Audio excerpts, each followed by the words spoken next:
Saya Fatis Sumayah Muhammad Fazri, nombor pelajar 2026105047 akan meneruskan pembincangan kami pada hari ini dengan mengemukakan definisi rasuah. Secara umumnya, rasuah ini merujuk kepada satu perbuatan menyalahgunakan kuasa atau kedudukan untuk memperolehi keuntungan peribadi melalui suapan. Suapan itu bermaksud kepada dan suapan ini berfungsi untuk memberikan upah atau dorongan kepada seseorang melakukan sesuatu tindakan atas kedudukan secara tidak sah. Ramai antara kita yang beranggapan bahawa rasuah hanya melibatkan wang. Namun sebenarnya rasuah ini boleh berlaku dalam pelbagai bentuk.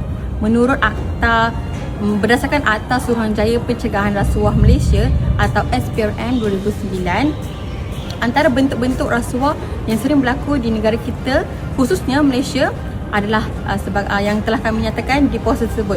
Saya akan sebut iaitu wang, undian, bonus, jawatan, perkhidmatan yang tidak sah atau upah untuk kepentingan diri sendiri. Selain itu, terdapat beberapa kesalahan utama yang berkaitan dengan rasuah. Seperti kita memberi rasuah, kita menerima rasuah, itu merupakan satu kesalahan besar juga di negara kita dan boleh diambil tindakan oleh pihak tertentu. Rasuah ini bukan sekadar melibatkan pemberian wang, tetapi dia merangkumi apa-apa bentuk sekalipun seperti ganjaran yang diberikan atau diterima untuk mendapatkan keuntungan secara tidak sah. Dan saya akan meneruskan pembincangan ini kepada rakan saya, Dayana Uzma, untuk meneruskan pembincangan ini. Terima kasih saudari Fatis Sumayah. Saya Dayana Uzma binti Muhammad Hisham, 2026100619. Saya akan meneruskan lagi pembincangan ini dengan menerangkan lagi tentang kesan rasuah terhadap kuasa yang telah diberikan. Rasuah bukan sahaja menyalahi undang-undang, malahnya juga memiliki kesan negatif kepada negara dan juga masyarakat. Pertama sekali, rasuah boleh menyebabkan hilangnya kepercayaan rakyat terhadap institusi kerajaan dan sistem pentadbiran negara. Apabila berlaku rasuah, rakyat akan meragai kejujuran dan ketulusan terhadap pihak berkuasa. Keadaan ini boleh menjejaskan imej negara serta mengurangkan keyakinan masyarakat terhadap sistem keadilan. Kesan yang kedua ialah ketidakadilan sosial dan penindasan. Perkhidmatan awam seperti pendidikan, kesihatan dan kebajikan sepatutnya dinikmati oleh semua rakyat secara adil. Namun apabila berlakunya rasuah, hanya individu yang mempunyai wang atau pengaruh akan menyebabkan kelebihan tertentu.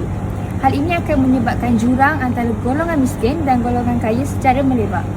Selain itu, rasuah juga membawa kepada normalisasi tingkah laku yang tidak beretika. Apabila rasuah dianggap sebagai sesuatu yang biasa, sebagai jalan mudah untuk mendapatkan keuntungan, masyarakat akan mula menerima perbuatan tersebut sebagai normal.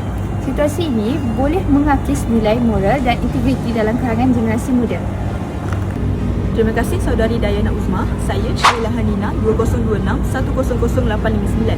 Hari ini saya akan mengupas satu topik yang sangat kritikal, iaitu faktor-faktor yang berlakunya gejala rasuah.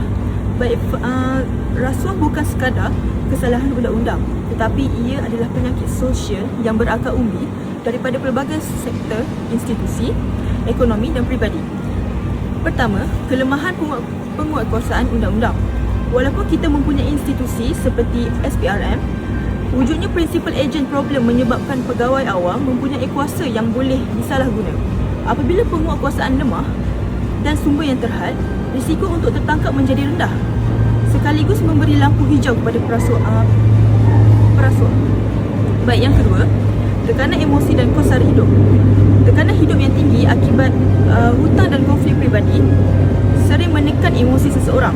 Dalam keadaan terdesak, individu cenderung mencari jalan singkat atau wang mudah untuk kelangsungan hidup.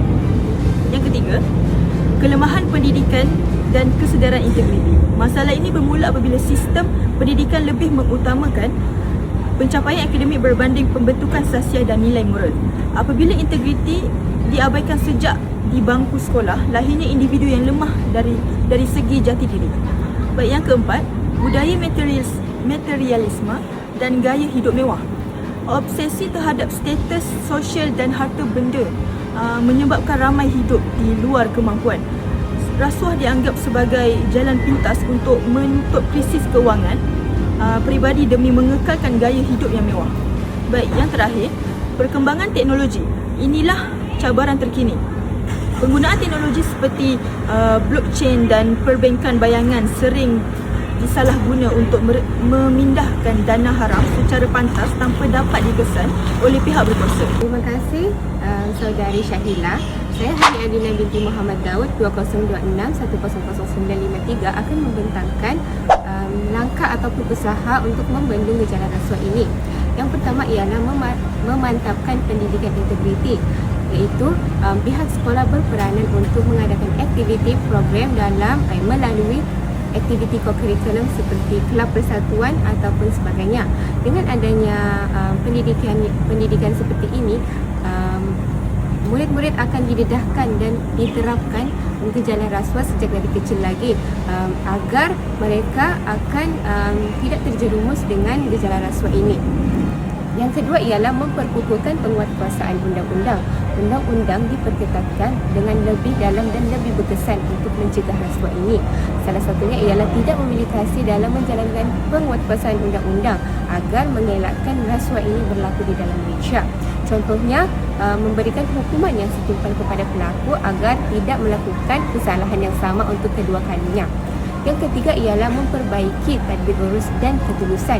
Tadbir urus yang baik dan sistem pentadbiran yang baik dapat mengurangkan gejala rasuah di dalam Malaysia. Contohnya, pelaksanaan sistem yang lebih mendalam, pemantauan audit yang berkesan serta penggunaan teknologi digital dapat mengurangkan atau membantu menyelewengi salah guna kuasa. Seterusnya, Assalamualaikum dan salam sejahtera. Sebagai pembentang yang terakhir, saya akan menerangkan peranan setiap individu dalam membantaras rasuah. Selain penguatkuasaan undang-undang, nilai agama dan moral amat penting kerana ia membentuk sikap jujur, amanah dan berintegriti. Setiap individu juga perlu menolak rasuah, tidak memberi atau menerima suapan, serta berani melaporkan sebarang salah laku. Sebagai menutup pembentangan kita, kesimpulannya rasuah memberi kesan buruk kepada negara dan masyarakat. Oleh itu, semua pihak perlu bekerjasama membantaras rasuah dengan mengamalkan integriti dan menolak segala bentuk rasuah demi masa depan Malaysia yang lebih bersih dan sejahtera. Sekian daripada kumpulan kami. Assalamualaikum warahmatullahi wabarakatuh.